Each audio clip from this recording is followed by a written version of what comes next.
Keanu Reeves once said, "Sometimes simple things are the most difficult things to achieve." For Barron Trump, the youngest son of one of the most powerful men in the world, those simple things, freedom, identity, purpose, felt impossible to reach. But then something happened. Something so shocking, so unprecedented, that the world was forced to see him in an entirely new way. This is the story of how Barron Trump walked away from everything, power, wealth, security, and found himself in the most unexpected of places. It's a story of rejection, failure, and brutal reality. But it's also a story of resilience, transformation, and ultimately, an unforgettable moment that shook the entire world. Because when the youngest Trump finally spoke, the United Nations fell silent. From the moment he was born, Barron Trump carried a name heavier than most. The world assumed his life was one of privilege, endless opportunities handed to him on a silver platter. But behind the velvet curtains of wealth and power, his reality was something else entirely. While other kids played soccer after school, Barron's afternoons were spent in the shadow of the White House, surrounded by political strategists and security briefings. He had never walked down a city street alone, never sat in a park without a bodyguard hovering nearby. Every step he took was calculated, every word he spoke analyzed. To the world he was lucky, but to Barron he was trapped. His mother, Melania Trump, had once told him, "You don't get to be normal, Barron. Our family carries responsibility." But what if he didn't want it? What if he wanted to fail, struggle, fall, and get back up again, without the safety net of his last name? For years that question haunted him. Then, on his 18th birthday, everything changed. The celebration was extravagant. A high-rise New York venue filled with the wealthiest, most powerful people in the country. Business leaders, politicians, celebrities, all gathered for him. But Barron Trump wasn't celebrating. As he sat at a table covered in crystal glasses and expensive champagne, he felt an emptiness growing inside him. What had he done to earn any of this? Nothing. Then his father approached, placing a firm hand on his shoulder. "Son," Donald Trump said, "I've set up meetings with some of the biggest investors in the country. It's time to talk about your future." Barron swallowed hard. He had been dreading this moment. "Dad, what if I don't want that?" The air shifted. The laughter and chatter around them seemed distant now. His father's gaze sharpened. "You think you have another option?" Barron inhaled deeply. He had already made up his mind. "I need to find my own path," he said, "not just live in your shadow." For the first time, his father said nothing, just studied him as if searching for something. Then, finally, he let out a quiet chuckle. "Then go," he said. "But remember, out there the world won't be as kind to you as the White House has been." That night, while the city lights of New York shimmered through his penthouse window, Barron made his decision. No more security, no more wealth, no more name. At dawn, he packed a simple backpack, just some cash, a few outfits, an old notebook. He left behind his credit cards, knowing they would track him. No one could know where he was going. Then, with his heart pounding, Barron Trump disappeared. No bodyguards, no private jets, no safety net. Just himself, alone for the first time in his life. The bus ride to New York City was long and sleepless. For the first time, no one whispered his name. No one stared at him in recognition. He was just another face in the crowd. And then reality hit him, hard. Within days, his cash was running out. Within weeks, rejection became his daily routine. Everywhere he went, doors closed in his face. He applied for dozens of jobs, cafes, grocery stores, even janitorial work. The response was always the same. "Do you have experience?" "No, he didn't. We're not hiring right now." Lies. "Come back when you have references." Impossible. For the first time, Barron understood what it meant to be nobody. He spent nights in a cramped Brooklyn apartment, staring at the peeling paint on the walls, realizing that survival wasn't about determination alone. Without experience, without a network, without privilege, who was he? And then, just when he thought he had hit rock bottom, the phone call came. A deep, composed voice on the other end. "Is this Barron Trump?" His breath caught in his throat. Since leaving, he had done everything possible to hide his identity, but somehow, someone had found him. The man introduced himself as Daniel Carter, director of an organization dedicated to transforming young leaders. "We know you left the White House to find yourself," he said. "We want to give you a real chance to do that." Barron's jaw tightened. He had been used before. People who only saw his last name, hoping to gain something from him. But something about Carter's tone was different. "This is not a reality show," the man continued. "This is real life.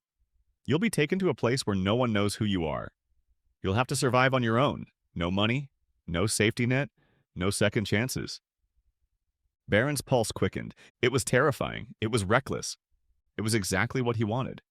3 days later, Barron found himself in a small Midwestern town, handed nothing but an old flip phone and $100 in cash. No credit cards, no connections, no identity. Daniel Carter's final words echoed in his ears. "You have 3 months to prove yourself. Survive or fail." And so it began. Barron Trump's greatest test. But what he didn't know was that this journey would not just change him, it would change the entire world. Barron Trump had never felt this kind of cold before. It wasn't just the biting wind that cut through his thin jacket.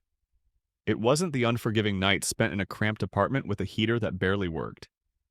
This was a different kind of cold, the kind that settled deep into his bones, the kind that came with the realization that, for the first time in his life, he had nothing to fall back on. The world had always seen him as privileged, a young man born into wealth and power, shielded from struggle. But now, without his name, his connections, or his security, he was no different from anyone else. And reality had hit him hard. Doors had been slammed in his face. Applications had been tossed aside. He had gone from store to store, diner to diner, construction sites, gas stations, anywhere that might take him. Rejection followed him everywhere. No experience, no qualifications, no references. It didn't matter how determined he was. It didn't matter that he was willing to work harder than anyone else. The world did not care about effort. It cared about what you could prove. And Barron Trump had nothing to prove. The money in his pocket was disappearing fast. At first, he stretched his last few dollars on cheap instant noodles and bottles of water, but hunger soon became a permanent weight in his stomach. The harshest lesson came at night when he lay awake on a thin mattress, staring at the cracked ceiling, realizing that survival wasn't just about determination. It was about opportunity. And in this world, without a name to open doors, opportunity was nearly impossible to find. The morning air was colder than usual, but Barron no longer felt it. Hunger, exhaustion, and uncertainty had dulled his senses. His body was slowing down, but his mind was sharpening. He could not afford to wait for an opportunity. If no one would hire him, he would force them to see him. Stepping into a small roadside diner that had rejected him days before, he made a choice. He would work for free. No pay, no guarantees. A gamble with no safety net. The risk was real. If this didn't work, if they sent him away, he would have nothing left. But then something changed. For the first time, someone gave him a chance. It wasn't a grand opportunity. It wasn't a doorway into something greater. It was a simple job in a diner, a task that countless others had done before him. But for Barron, it was more than that. It was proof. For the first time in his life, he had earned something on his own. Being a waiter was supposed to be easy. It wasn't. The reality of physical labor hit Barron harder than he expected. His hands burned from carrying scalding hot plates. His legs ached from hours of walking back and forth between tables. His arms trembled as he scrubbed dishes, cleared plates, wiped down tables, always under the watchful eyes of customers expecting perfection. Mistakes became a part of his daily existence. Drinks were spilled. Orders were mixed up. Plates nearly shattered in his hands. But there was no quitting, no turning back. For the first time, there was no one to clean up his messes for him. Every night, exhaustion pressed down on him like a weight. But at the end of each shift, there was something else, a feeling he had never known before. Pride, not in wealth, not in status, but in earning his place. He had made it through the week. The job was his, but success, no matter how small, was always temporary. And failure was always waiting around the corner. The diner was busier than ever that evening, every seat filled, orders coming in faster than he could process them. The chaos of the moment blurred the lines between focus and panic. A missing sauce, a hurried step, a miscalculation, and then disaster. A collision, a steaming bowl of soup, a businessman's expensive coat, and then silence. Everything stopped. Every conversation in the diner faded, every eye turned toward the accident. The weight of humiliation pressed against Barron's chest. Failure had arrived. The impact of the moment wasn't just in the accident itself. It wasn't in the furious reaction of the customer, the sharp voice cutting through the air, or the sinking realization that he had made a mistake that could not be undone. It was in what came after. It was in the look from his boss, the slow realization that mistakes, even the smallest ones, came with consequences. The decision was final. The mistake was too great. And just like that, Barron Trump was fired. For the first time in his life, there were no second chances. No one to fix it for him, no one to make the problem disappear. The cold air outside bit through his jacket as he stepped onto the street. The world had moved on. The diner behind him continued to serve customers. The sidewalks were filled with strangers going about their lives, unaware of the weight that now rested on his shoulders. Everything he had built, every small victory, had been wiped away in an instant. No job, no money, no plan. He had convinced himself that hard work would be enough. It wasn't. As he walked through the city streets, he saw a world that no longer cared whether he succeeded or failed. The privileges of his past life were gone, and now he was experiencing something he had never known before, the feeling of truly being on his own. Hunger returned, sharper than before. Cold settled deeper into his skin. Every step forward felt heavier. Through the glass of a small bakery window, he saw something simple. A mother placing a warm pastry in front of her child. A small moment of happiness. Something he had never noticed before. Something he had taken for granted his entire life. Had he made a mistake? Had his father been right? Had he been foolish to think he could walk away from the world he was born into? The doubt was real. It was growing. But then something inside him refused to let go, and he had come too far. He had given up everything. He would not let one failure define him. Not now, not ever. And so, Barron Trump stood up, and he kept moving forward. Failure had a weight to it, heavy, suffocating, inescapable. Barron Trump carried that weight through the empty streets, the cold pressing against his skin, his thoughts spiraling into the darkest places. The city moved around him, indifferent to his struggles. A world that once saw him as privileged now refused to see him at all. The loss of his job wasn't just about money. It was about something far deeper.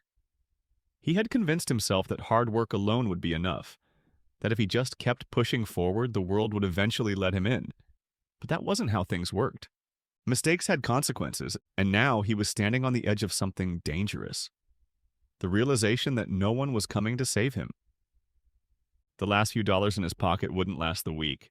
Rent was due soon. The walls of his world, already small and suffocating, were closing in. But surrender wasn't an option. Not after everything he had left behind. Not after everything he had already endured. The only way forward was to try again. The next morning, the sun barely cut through the thick winter clouds as Barron forced himself back onto the streets. He retraced his steps, knocking on doors he had already knocked on, asking for jobs at places that had already turned him away. The cycle repeated. Shaking heads, dismissive glances, apologies that didn't mean anything. The small town that had once been a symbol of freedom had become a maze of dead ends. By midday, exhaustion set in. His feet ached. His hands were numb. Hunger twisted in his stomach, but stopping wasn't an option. He kept moving, searching for an opportunity that no longer seemed to exist. And then he found one. A coffee shop on the corner of a quiet street. A handwritten sign in the window, help wanted. It was a small chance. Maybe his last. Stepping inside, he felt the warmth of freshly brewed coffee, the scent filling the air like something familiar, something safe. He didn't know if this place would give him a chance, if the cycle of rejection would continue, but he had no other options. This time, he refused to walk away without forcing the world to see him. The job was nothing like he expected. Barron had never made coffee before, had never stood behind a counter taking orders, had never been expected to learn so fast with so little room for mistakes.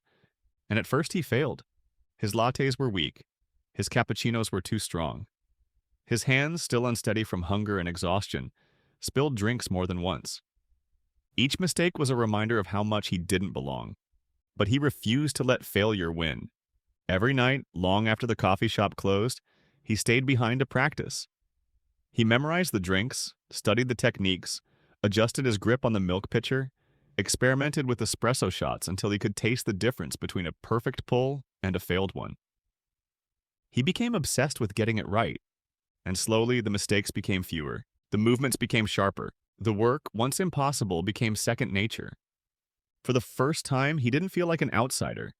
For the first time, he was part of something real. And yet, just when things started to fall into place, the world reminded him that escape was impossible. The discovery was slow at first, a few glances from customers that lasted too long. A conversation whispered just loud enough for him to overhear. The uneasy feeling that someone had recognized him, even when he had spent months making sure no one did. Then it happened. A photo, a single moment captured and spread across the internet. Barron Trump, working in a small-town coffee shop, and with it the floodgates opened. The media descended like vultures. Headlines twisted the story into something unrecognizable. Some painted him as a fraud, claiming it was a publicity stunt. Others mocked him, turning his struggle into a joke. The internet was ruthless. Millions of strangers, people who knew nothing about him, decided who he was based on a single photograph. The coffee shop, once his refuge, became a battlefield. The phone rang constantly, reporters asking for interviews, customers coming in not for coffee, but for a chance to see the billionaire's son pretending to be normal. The weight of it all pressed against his chest. He had come here to escape. But now the world had dragged him back. The next few days were a blur. The quiet routine he had built shattered under the pressure of being seen again. The coffee shop, once a place of warmth, had turned cold. The stares from customers were no longer friendly. The whispers were no longer curious. They were suspicious, filled with doubt. Then came the decision that changed everything.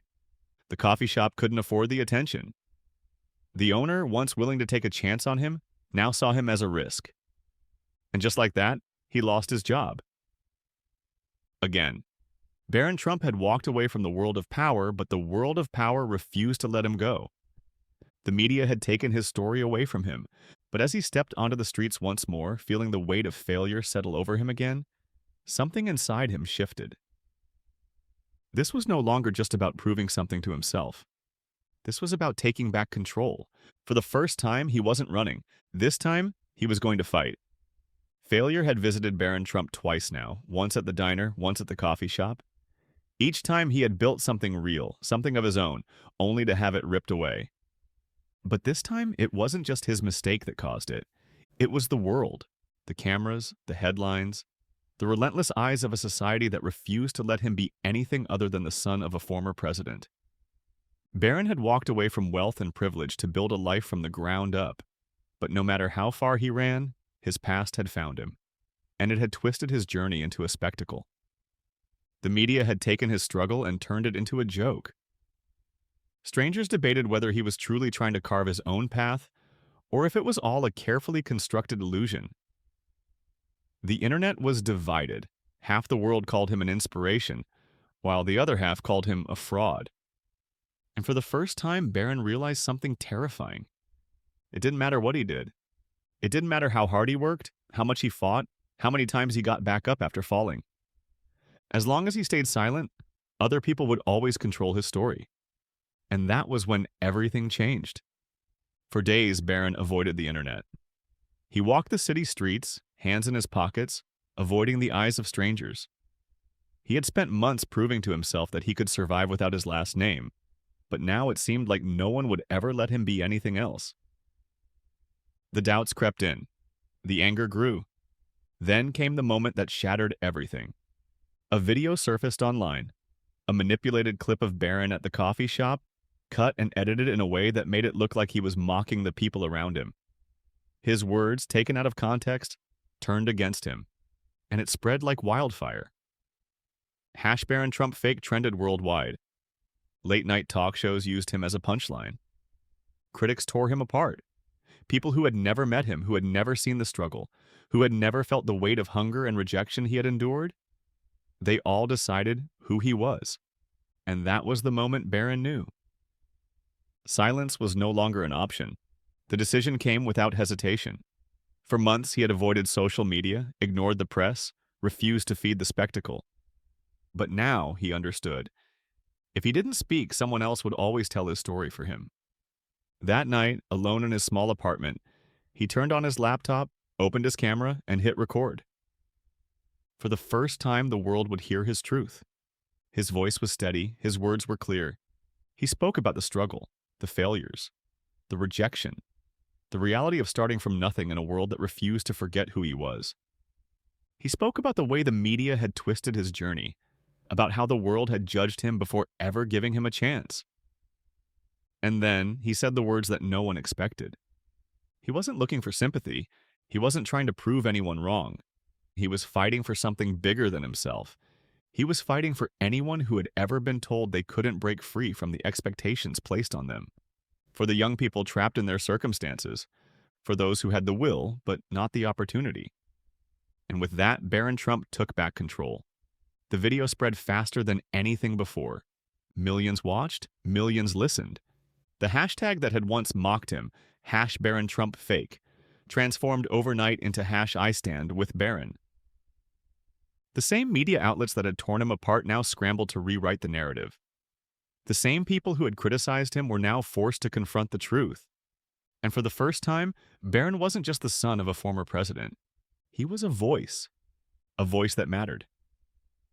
3 days later, an invitation arrived, a letter, a symbol, the United Nations. An opportunity not just to tell his story, but to speak for an entire generation. The world had been listening.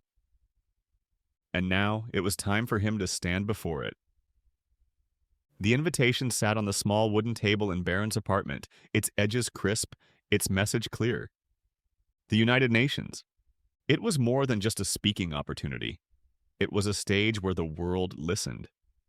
A place where history was written, where policies were shaped, where voices, when used correctly, had the power to change lives. And now, that power rested in his hands. For months, Barron had struggled in silence, allowing the world to define him. But now he had the chance to define himself. This wasn't just about proving something to his critics. It wasn't about proving something to his family. This was about proving something to every young person who had ever been told their circumstances controlled their destiny. And so he accepted. The moment he did, the world held its breath. The day of the speech arrived faster than he expected. The General Assembly Hall was massive, filled with some of the most powerful figures on the planet. Diplomats, world leaders, activists, all seated in silence, waiting to hear what the youngest Trump had to say. The media had already declared this moment historic. But for Barron, it wasn't about history. It was about truth. As he stepped onto the stage, the weight of the moment pressed against his chest. The United Nations emblem loomed behind him, a reminder that this was bigger than him, bigger than his journey. This was about an entire generation. Then he began to speak. His voice steady, his message clear. He spoke about privilege, but not in the way the world expected. He acknowledged the power he had been born into, but then he revealed the truth no one ever talked about. That privilege without purpose was nothing. That being given opportunities meant nothing unless you earned them. He spoke about struggle, not just his own, but the silent battles fought every day by millions of young people across the world. Those who were told they would never escape their circumstances. Those whose dreams were crushed before they even had the chance to chase them. He spoke about failure, how society had convinced an entire generation that failing meant they were not enough. That one mistake could define their entire future. And then he spoke about resilience. Because the truth was, failure wasn't the end, it was the beginning. Barron told them about the rejection, the hunger, the moments of doubt. He told them about standing in the cold, wondering if he had made a mistake. He told them about the world trying to force him into a box, a role, a name. and then he told them how he had broken free. The silence in the room was absolute. World leaders leaned forward. Delegates sat frozen. The cameras capturing his every word broadcasted his message across millions of screens worldwide. Then he delivered the words that would be remembered forever. He told the world that no one is defined by their past. That failure does not mean defeat. That every young person, no matter their background, their struggles, their mistakes, has the right to write their own story. And then he ended with a question. A question not directed at the leaders before him, but at the millions watching from their homes, from their schools, from their places of work. What would you do if you refused to let the world decide your worth? The room remained silent for a moment. Then the applause started. It grew louder, stronger. And then, for the first time in United Nations history, the entire assembly stood in ovation. Not for a politician, not for a businessman, not for a world leader, but for a young man who had dared to challenge everything the world believed about power, privilege, and purpose. At that moment, Barron Trump was no longer just his last name. He was a symbol. The world changed that day. His speech was replayed millions of times. Schools used it in discussions about perseverance. Young activists quoted it in their movements. People who had never believed in themselves before found a reason to stand up and fight for their own futures. For weeks, Barron was at the center of a global conversation. His past critics had no choice but to reconsider. His supporters grew into a movement. But Barron himself wasn't thinking about the headlines. Because for the first time, he wasn't focused on proving himself. He was focused on what came next. Because this wasn't the end of his journey. This was just the beginning. The applause had been deafening. The world had risen to its feet. But Barron Trump wasn't focused on the sound of the ovation. He wasn't focused on the millions of cameras capturing the moment. He was focused on what came next. Because standing on that stage at the United Nations, speaking not as the son of a former president but as his own person, wasn't the conclusion of his journey. It was the first step towards something much greater. A moment would fade. A movement, however, would last. And Barron was no longer interested in moments. The headlines that followed were unlike anything he had ever seen before. For years, his name had been tied to politics, to family, to privilege. Every discussion about him had been about where he came from, not where he was going. Now, for the first time, that had changed. Journalists who had once dismissed him now wrote about him with respect. Political figures debated the impact of his words. Universities used his speech as a case study in leadership. And beyond all of that, something even more profound had happened. His words had ignited something. Letters and emails flooded in. From young people who had felt trapped by their circumstances. From students who had been on the verge of giving up. From workers who had been afraid to take risks. They told him that his journey had made them believe that they could rewrite their own stories. And for Barron, that meant more than any headline ever could. The momentum of his speech didn't fade. It grew. He had once believed that escaping his family's legacy meant rejecting everything that came with it. Now he understood something else. True independence didn't come from running. It came from using what you had to create something new. So he built. Not an empire, not a business, a movement. He launched the Next Step Initiative, a platform designed to support young people in finding their own paths, regardless of their backgrounds. It wasn't a charity. It wasn't about giving people easy answers. It was about opportunity, providing skills, mentorship, and resources to those who had been told they would never break free from their circumstances. Within months, it expanded beyond anything he had imagined. A group of struggling students in New York came together to create a networking space for young entrepreneurs.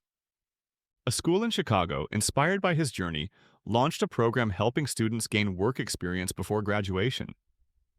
An outreach program in Los Angeles, led by former skeptics of his message, started helping kids in low-income neighborhoods build real career opportunities.